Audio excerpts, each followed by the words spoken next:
Chiral atom या chiral molecule वो molecule होते हैं जिनमें किसी कार्बन की चारों वैलेंसी डिफरेंट एटम या रेडिकल से सेटिस्फाई हो रही हो। फॉर एग्जांपल,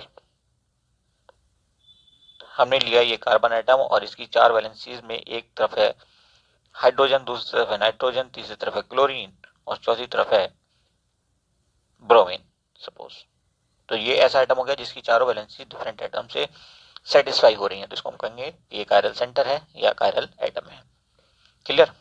आप देखते हैं कुछ और पॉइंट्स जो यहाँ पे नोटेबल हैं। सबसे पहले आप नोट करिए कि CH3 अगर कहीं पे है या CH2 कहीं पे दिया हुआ है और C डबल बॉन्ड C दिया हुआ है या C ट्रिपल बॉन्ड C दिया हुआ है, तो ये एटम जो है कभी भी कायरल एटम्स नहीं हो सकते। क्लियर। आगे कुछ और एग्जांपल देखते हैं ताकि हम आसानी से पहचान सकें कि कौन सा एटम कायरल एटम है और कौन सा मॉलिक्यूल कायरल मॉलिक्यूल है। क्लियर। तो चलिए देख लेते हैं। ये हमने एक एल्केन ले ली 8 कार्बन एटम वाली, ठीक, और यहाँ पे हमने लगा दिया मिथाइल ग्रुप। चलिए इसे दिखाने की जरूरत नहीं थी, वैसे कुछ इस ढंग से ले लीजिए, दोबारा ले लेते हैं। ये रहा आपका 1 2 3 4 5 6 7 8, 8 कार्बन आइटम है। ये पहला कार्बन आइटम, ये दूसरा, ये तीसरा, सॉरी ये तीसरा, ये चौथा, ये पांचवा, ये छठा, ये सातवां और ये आठवां। अब यहाँ थर्ड कार्बन आइटम पे एक मिथाइल ग्रुप जोड़ दिया हमने और 6 पे हमने जोड़ दिया एक क्लोरीन आइटम। क्लियर। और साथ ही साथ 7 पे भी हमने एक मिथाइल ग्रुप जोड़ दिया, तो लिखने की जरूरत नहीं है। आप चाहो तो इसको आगे लिख करके खोल करके लिख सकते हो ताकि आपको पहचानने में आ सके कि कौन सा एटम इनमें से कायरल एटम है, कायरल कार्बन है। ठीक है। अब हम इसको ओपन करके लिखने की कोशिश करते हैं। यहाँ पर देखिए CH3 रहेगा, फिर उसके दूसरे पे कुछ भी नहीं है, तो दूसरा रहेगा आपका CH2 और तीसरे पे है आपका मिथाइल ग्रुप। तो यहाँ पे वैलेंसी देखनी पड़ेगी। यहाँ पे देखिए कार्बन के साथ कितने हाइड्रोजन आएंगे, 2 ये आ गए, सॉरी एक इधर जुड़ गया, यहाँ पे आपका मिथाइल ग्रुप जुड़ गया और यहाँ पे ये था पहला, ये था दूसरा, ये था तीसरा, मिथाइल ग्रुप जुड़ गया, 1 2 3 हो गया। तो एक कार्बन हाइड्रोजन आइटम यहाँ पे आएगा, ये हो जाएगा CH।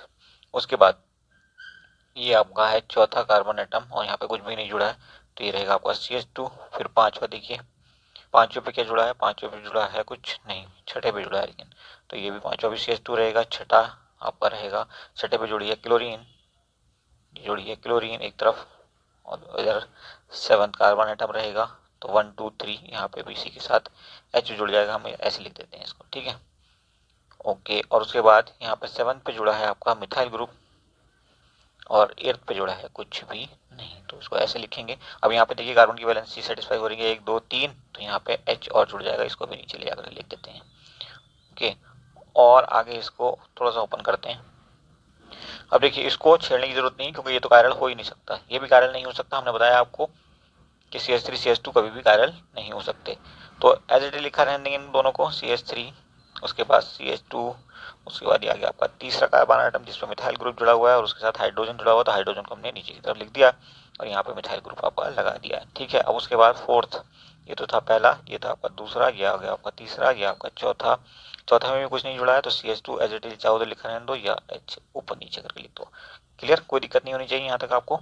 ऐसे ही पांचों को आप देखेंगे यहाँ पे भी CH2 है तो इसको भी ऊपर करके लिख दो और एक नीचे करके लिख दो। उसके बाद छठा आइटम आ गया जिसपे क्लोरीन जुड़ा है, तो हमने क्लोरीन यहाँ नीचे जोड़ दिए। क्लियर।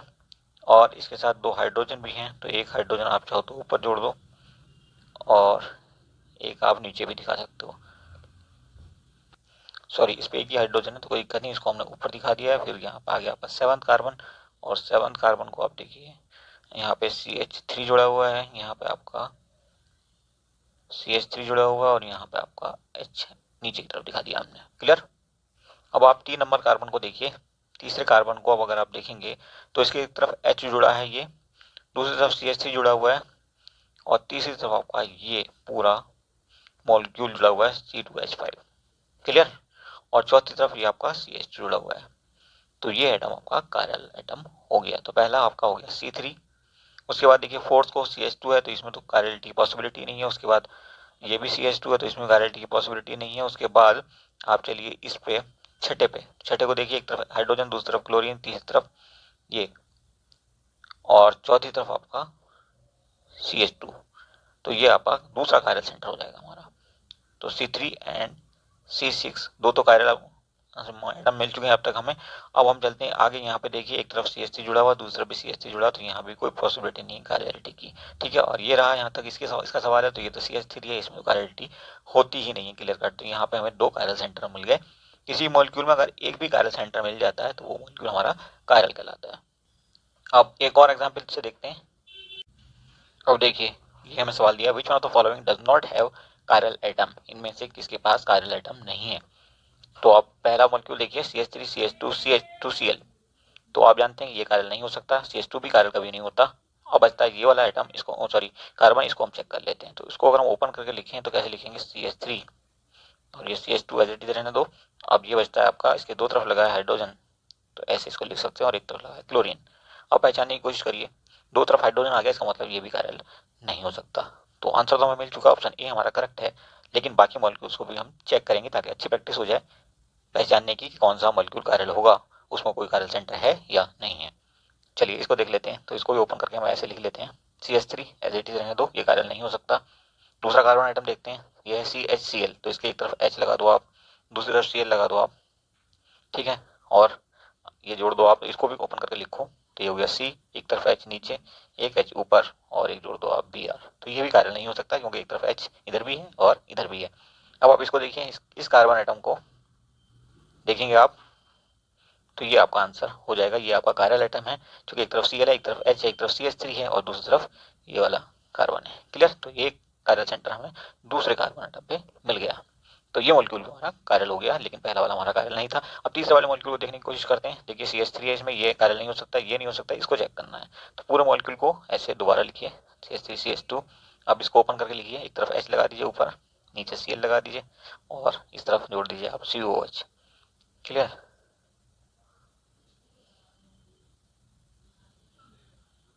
अब देखिए ये तो कायरल नहीं हो सकता, ये भी कायरल नहीं हो सकता है, तो क्या ये कायरल होगा? जी हाँ, ये कायरल हो जाएगा, क्योंकि एक तरफ H है, दूसरी तरफ Cl है, तीसरी तरफ ये जुड़ा है, और चौथी तरफ ये जुड़ा। तो डिफरेंट एटम्स हैं, डिफरेंट रेडिकल्स हैं हर तरफ, क्लियर। तो ये कार्बन भी आपका कायरल कार्बन हो जाएगा। नेक्स्ट फोर्थ डी को देखते हैं। तो इसको खोल के ओपन करके लिखने की कोशिश करते हैं। ये रहा आपका CH3 एज इट इज लिखा रहने दो, क्योंकि ये कायरल नहीं हो सकता CH3 होने की वजह से। अब इसको ओपन करके लिखिए, C की एक तरफ आप H लगा दीजिए ऊपर, नीचे आपका क्लोरीन लगाइए, और एक तरफ लगा दीजिए Br। अब इसको पहचानने की कोशिश करिए, एक तरफ लगाया आपका CH3, दूसरी तरफ H, तीसरी तरफ Cl, चौथी तरफ Br। इसका मतलब ये भी आपका कायरल एटम होगा। तो इस ढंग से आप कायरल एटम को आसानी से पहचान सकते हैं। और कायरल सेंटर्स कई बार पूछ लेता है कितने कायरल सेंटर हैं इस मॉलिक्यूल में, तो आप बता सकते हैं easily. Thank you for watching, once more.